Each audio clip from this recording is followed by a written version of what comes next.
ఇష్టం లేకపోయినా అందరికీ యెస్ చెప్పేసి, ఆ తర్వాత లోపల చాలా తీవ్రమైనటువంటి గిల్ట్ తోటి సతమతమైపోతున్నారా? హ్మ్. మనకి స్ట్రెస్ వచ్చినప్పుడు ఫైట్, ఫ్లైట్ అండ్ ఫ్రీజ్ అనేటువంటి రెస్పాన్సెస్ ఉంటాయని చాలా మందికి తెలుసు.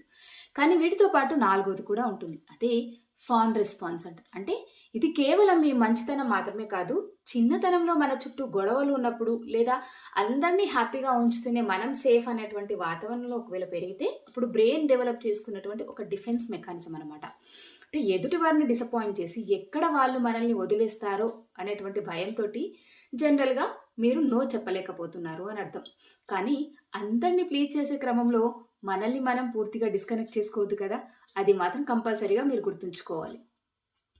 అట్లాగే నో చెప్పడానికి ఇబ్బంది పడే మీ ఫ్రెండ్స్‌కి కింద కామెంట్స్‌లో ట్యాగ్ చేయండి. వాళ్ళకి ఈ మెసేజ్ చేరేలా చూడండి. గిల్ట్ లేకుండా నో చెప్పడం అంటే మీకోసం ఒక హెల్తీ బౌండరీస్‌ను సెట్ చేసుకోవడం.